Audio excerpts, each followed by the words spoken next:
Allô? Allô? Bonjour.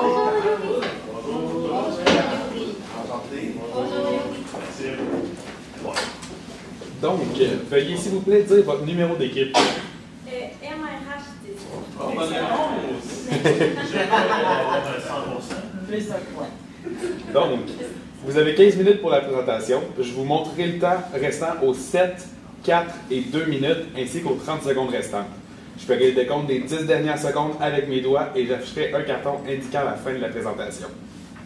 Une période de questions d'une durée de 5 minutes chronométrée suivra. Après les 5 minutes, j'annoncerai la fin de celle-ci. Si vous êtes en train de répondre à une question, veuillez brièvement conclure.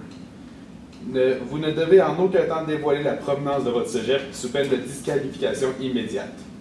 Veuillez s'il vous plaît rester dans la zone de captation vidéo délimitée par les feuilles sur les bureaux.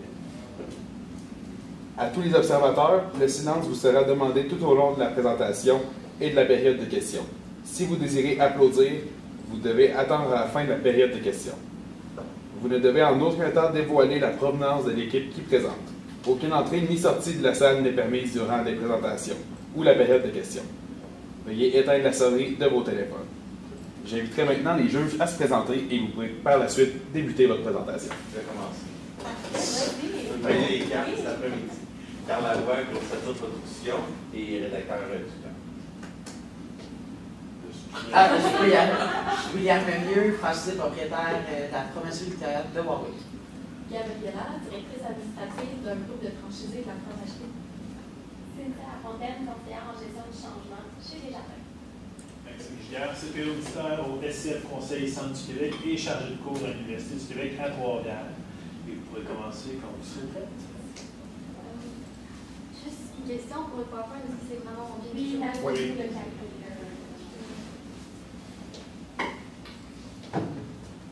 Qu'est-ce qui fait de votre poutine la meilleure poutine du Québec? C'est à la fois l'unisson des merveilleux ingrédients avec votre fromage délicieux fait fraîchement ici au Québec et aussi l'amour que tous vos employés mettent à chaque jour dans la fabrication et la vente de celles-ci. Moi, je suis Yuri Avoué Bérénice Coffy, Coralie Dubé. et nous venons de la firme Vision Pérenne. Vous nous avez mandaté de chercher une façon de retenir vos employés et aussi de les attirer dans votre entreprise. Donc, comment est-ce qu'on fait cela? Comment on attire et comment on retient nos travailleurs, nos employés? Afin de faire cela, nous allons vous montrer notre stratégie. Mais premièrement, nous allons commencer par le FFOM. Nous avons vu que vos forces vous avez une bonne notoriété, vous avez un bon savoir-faire qui est vraiment bien implanté puisque votre entreprise a été là depuis longtemps, c'est-à-dire depuis 1946. Donc vous avez vraiment beaucoup d'expérience là-dessus. Vous avez aussi plusieurs mesures d'attraction et de rétention, bien sûr, dépendant de chaque franchise. Et vous avez vraiment une bonne qualité de franchiseur, puis vous avez gagné un prix en 2020. Mais nous avons trouvé qu'il y avait quelques défis avec la standardisation des mesures et ça impliquées dans toutes les franchises. Et nous avons trouvé qu'il n'y avait pas vraiment beaucoup de support dans le domaine des ressources humaines. Et ça à cause que les franchises sont vraiment divisées et vous avez le droit de faire ce que vous voulez. Voilà. Nous avons aussi trouvé que vous avez beaucoup d'opportunités en ce qui amène avec les réseaux sociaux et que vous pouvez aussi vraiment aller chercher plus d'employés avec les étudiants, c'est-à-dire les étudiants universitaires au CGP1. Et nous avons trouvé que les menaces sont la pénurie de main-d'œuvre qui se passe en ce moment, depuis quand même quelques années à cause de la COVID. Et nous avons trouvé que vous avez beaucoup de concurrents puisque vous êtes un restaurant. Donc, beaucoup de concurrents externes, mais aussi des concurrents en ce qui a trait avec les poutines, c'est-à-dire McDo, Ashton, Normandin, etc. En ce qui concerne vos valeurs, bien sûr, vous avez la famille au cœur de vos agissements à chaque jour. Il y a également le travail d'équipe, l'engagement aussi de tout le monde pour croître ensemble, et aussi la croissance, comme je l'ai dit, la croissance de l'entreprise. Et nous, ce qu'on aimerait changer avec notre stratégie, c'est amener cette croissance-là de l'entreprise également avec la croissance personnelle des employés de l'entreprise. Donc, ce qu'on a constaté c'est que vous avez un gros désir de croissance, un plan de 20 succursales dans les 5 prochaines années. Et également, mais à cause de la pénurie de main-d'œuvre, ça va peut-être être compliqué d'aller chercher la main-d'œuvre nécessaire pour travailler dans toutes ces succursales-là. Et ce qu'on a compris un peu du cas qu'on a lu, c'est que vous aviez beaucoup des objectifs fixés sur l'entreprise, mais moins d'objectifs fixés sur l'employé. Et on sait que les employés, c'est vraiment le cœur de l'entreprise. C'est eux qui chaque jour se lèvent le matin pour aller travailler. Donc vraiment, notre stratégie vise à faire en sorte que les employés réalisent leur objectif personnel en s'épanouissant dans votre entreprise. Donc, toujours on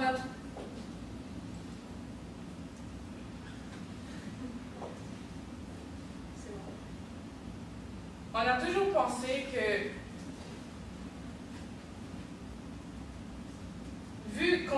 avec tous ces défis et tous ces problèmes, nous avons pensé qu'il vous fallait une stratégie qui est gagnante, comme votre poutine, qui a conquis vraiment les Québécois. On en parle, vous avez été nommés comme l'entreprise qui a créé une bonne poutine.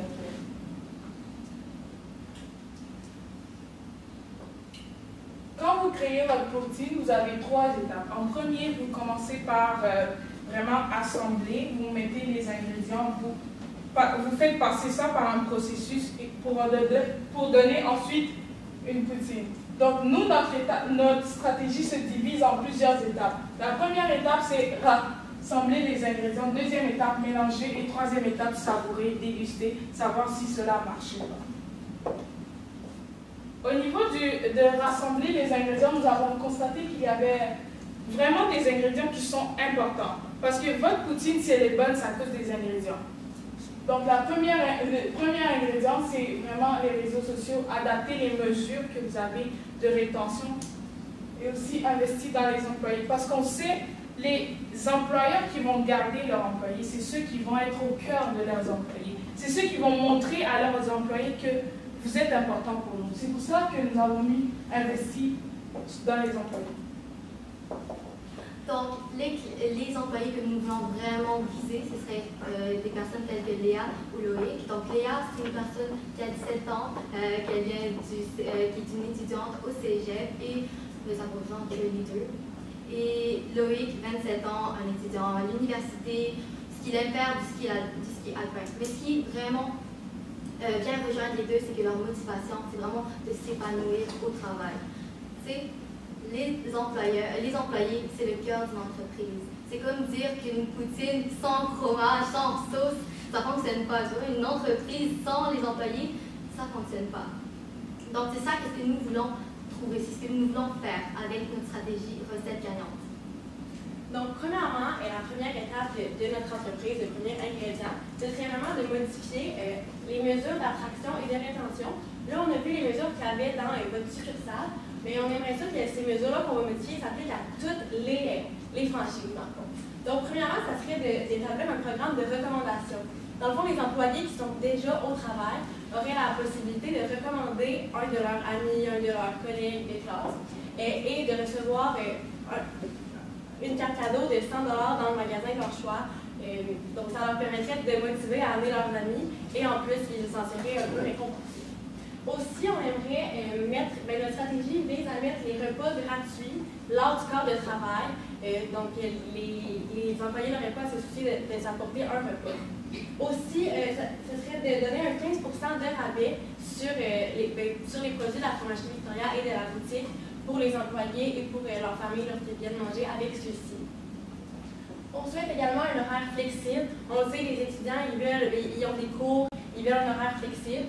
Donc, et pour tout le monde aussi, un horaire flexible pour permettre de bien agencer le travail et les études.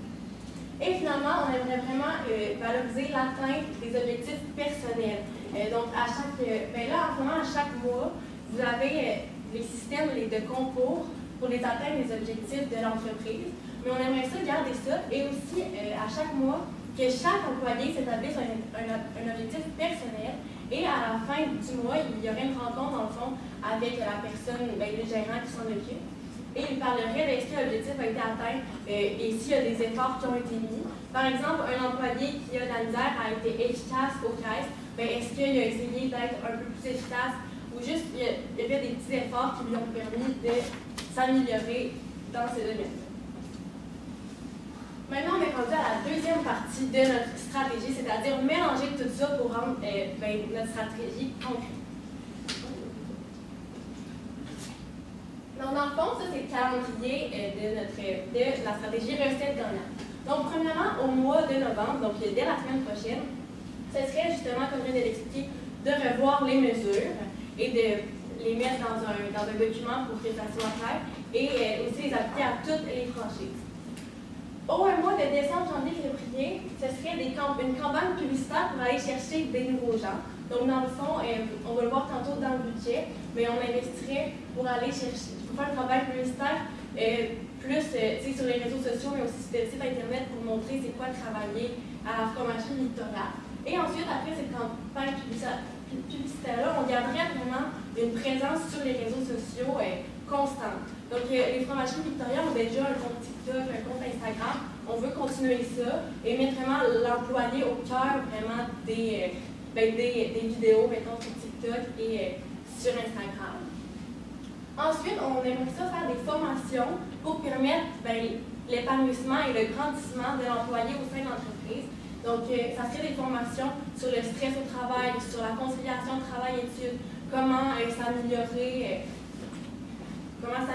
en général. Donc, ça serait vraiment des formations pour leur permettre de grandir et d'apprendre des choses qui leur sont utiles en tant qu'individu et également en tant qu'employé de la fromagerie Victoria.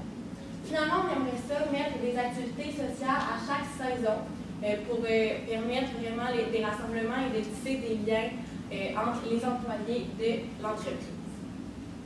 Donc, au niveau du budget, on sait tous que si on ne dose pas, ce qui va arriver, c'est un déséquilibre. Ce qui va arriver, c'est que la poutine ne sera pas bonne. C'est pour cela que nous vous proposons, bien proposer, un budget. En premier, nous avons parlé de la formation qui est ici, où on parle vraiment du travail d'équipe, comment on travaille en équipe. Si, par exemple, il y a une situation qui arrive, comment vous réagissez ensemble face à une forte demande, parce que ça arrive. Gérer le stress, souvent quand il y a une forte demande au niveau de la clientèle, souvent les étudiants ils ressentent ça, ils sont vraiment stressés, ils ont vraiment besoin d'apprendre à gérer ça. Mais aussi le stress, tu as tes devoirs, tu as ton travail, tu as ta vie personnelle, avec tout ça ils ont vraiment besoin de ça. Aussi conciliation travail-études, ça résume pas mal ça. Aussi nous avons pensé aux assurances horaires, puis parce que les assurances, oui, les formations vont permettre que l'employé va se sentir impliqué, mais aussi va se sentir performant. Mais aussi, quand vous investissez dans les assurances et dans les REER, vous montrez à votre étudiant ou à votre employé que vous avez de la considération pour son futur. Vous avez aussi de la considération pour lui. Et lui se sent impliqué. Si je sais que mon employeur, il cotise avec moi, j'ai plus envie de venir chez lui que quelqu'un qui ne va pas m'aider. Nous avons pensé 30% pour les réseaux sociaux parce que nos campagnes publicitaires sur Google, ça risque de coûter de l'argent. C'est à cause de ça qu'on a mis ça. Mais aussi, pourquoi 30% dans les réseaux sociaux? Vous avez marqué seulement 2 objectifs. Donc, ce qui démontre que chaque objectif était important pour vous. Vous avez mis attirer. Dans tout, si on veut prendre la part de ça, il y a vraiment assurance qui retient, activité qui permet de garder, d'attirer aussi. Il y a aussi formation qui retient. Mais le 30% de réseaux sociaux va permettre d'attirer. C'est pour ça que nous l'avons mis. Les activités, oui, parce que votre étudiant aura besoin de se sentir, de vraiment aimer le milieu qu'il vit. Donc des activités comme la randonnée, la randonnée, des parties de Noël, des fêtes d'été, des repas d'équipe, toutes ces affaires-là pour permettre vraiment de tisser des liens dans l'équipe. Voilà, votre budget. Savourer. Parce que vous avez fini votre poutine, vous l'avez préparée, vous avez assemblé les ingrédients. Maintenant, il faut savoir si c'est bon. C'est pour ça qu'on a mis savourer. Donc, comment vous savez que c'est vraiment bon? C'est par un sondage qui vient viser, par un sondage qui vise l'ancienneté. Un sondage qui dit, moi, exemple, ça fait 10 ans que je suis là, ça fait 5 ans. Pourquoi ça fait ce nombre d'années que je suis là? Puis en moyenne, on pourrait vérifier les statistiques, chaque employé, ça fait combien d'années, puis la moyenne. On pourrait savoir si la recette gagnante a fonctionné, ils ont augmenté de 15%. On a gagné 15% de personnes qui restent de plus. Augmentation de 10% des applications en attirant les gens par les campagnes publicitaires. On peut savoir, par exemple, durant l'échéancier, vous allez le voir tantôt, durant l'échéancier, nous avons vu 10% d'applications de plus à notre recette à marché. C'est plus pour ça. Donc finalement, comment attirer et retenir des travailleurs? Nous revenons à la question du départ et au mental. Nous avons créé des recettes gagnantes. Donc on a parlé des poutines, on a parlé des employés, tout ça. Puis vraiment notre conseil, nous ce qu'on pense en tant qu'étudiants, mais aussi en tant qu'employés, les employés, c'est très important. C'est ça qui nous fait, c'est ça qui fait d'une entreprise une entreprise. Et si on s'occupe vraiment bien de eux, si on les aide à vraiment s'épanouir dans l'entreprise, vous allez garder ces gens. Et nous avons aussi parlé, nous avons vraiment parlé de durabilité, mais maintenant, nous sommes ici. Notre stratégie, on veut que ça soit durable. C'est pour ça que notre nom s'appelle Vision pérenne. Vision parce qu'on voit loin, mais aussi pérenne parce qu'on veut que ça soit durable. Notre stratégie va durer pour moi au moins 5 ans et plus. Et votre objectif, en plus, c'était avoir au moins 20 franchises et pour 5 ans. Merci beaucoup. Donc, on va passer à la période de questions. Merci. Est-ce que je parle Ah oui, je travaille principalement avec le franchiseur de la fromagerie Victoria.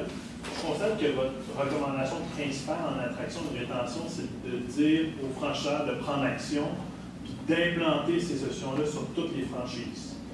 Comment on gère la potentielle levée de bouclier parce qu'on va imposer des nouvelles assurances, des réels collectifs à nos franchisés qui n'ont peut-être pas les ressources financières ce temps-ci avec la pénurie et tout ça? Comment on fait l'implantation, la gestion de la communication avec les franchisés? Dans le fond, dans notre budget, on avait mis ça en pourcentage parce qu'on avait pris conscience que chaque succursale a un budget. C'est pour ça qu'on avait mis en pourcentage, il y avait 35% qui était dû pour les formations selon son budget à la succursale. Nous avons aussi pensé que vraiment si le franchiseur commence à faire ces démarches, les franchises vont voir à quel point est-ce que ça a fonctionné. Est-ce que la recette gagnante fonctionne potentiellement?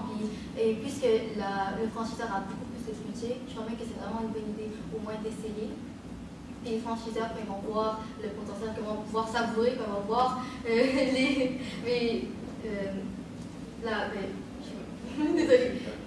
résultat, eh bien, ils vont sûrement être influencés puis ils vont commencer à le faire aussi.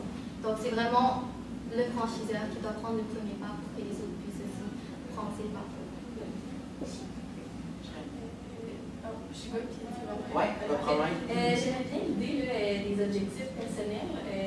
Je l'ai vécu dans un autre emploi à la vente, un petit peu plus là-dessus. Par contre, comment vous gérez le temps que ça prend? Parce que c'est quand même un objectif personnel à chaque employé. Il y a des franchises qui ont beaucoup d'employés. Comment on gère ça? Oui, bien, dans le fond, on pourrait demander à chaque employé de réfléchir un peu à c'est quoi, lui, qu'il aimerait ça améliorer. Faire juste une petite rencontre, ça peut être 5-10 minutes avec le gérant pour en parler, pour voir si ça a marché. Puis au final, le petit 5-10 minutes avec le gérant, pour une succursale, ça se fait quand même bien dans les heures de travail et ça permettrait d'améliorer au final la productivité de l'entreprise, puisque si les employés s'épanouissent, réalisent leurs objectifs, ben, ça va rouler plus rapidement et ça va permettre d'aller plus vite sans trop prendre de temps pour en parler. Vous avez parlé tantôt pour aller attirer, en fait, aller chercher des nouveaux, je t'ai pas dit clients potentiels, des nouveaux employés potentiels, que votre stratégie était misée sur les médias sociaux. On est déjà, vous l'avez mentionné aussi, sur les médias sociaux. Est-ce que vous avez d'autres idées pour nous pour qu'on puisse peut-être être encore plus visible à ce niveau-là ou d'autres idées originales peut-être d'être comme ça? Honnêtement, je ne suis pas encore allée voir sur TikTok pour voir vos vidéos et tout ça, mais je pense vraiment que si on met de la valeur, plutôt comme des vidéos telles qu'une journée dans la vie d'un employé chez votre compagnie, ça va être comment? Les gens vont voir ça quoi les tâches qu'ils ont à faire, et en même temps aussi juste montrer vos valeurs. Ça va vraiment les aider telles que la famille, l'amitié, vraiment si on les montre que c'est ça que vous attendez d'eux, ils vont vouloir y aller. Et en plus, les vidéos TikTok, c'est vraiment petit et c'est vraiment facile aussi à apprendre, juste à apprendre les nouvelles informations, puis juste à attirer rapidement. Tu sais, notre génération en ce moment, quelques secondes de vidéo, ça c'est beau. Donc, pour moi, c'est beaucoup d'informations.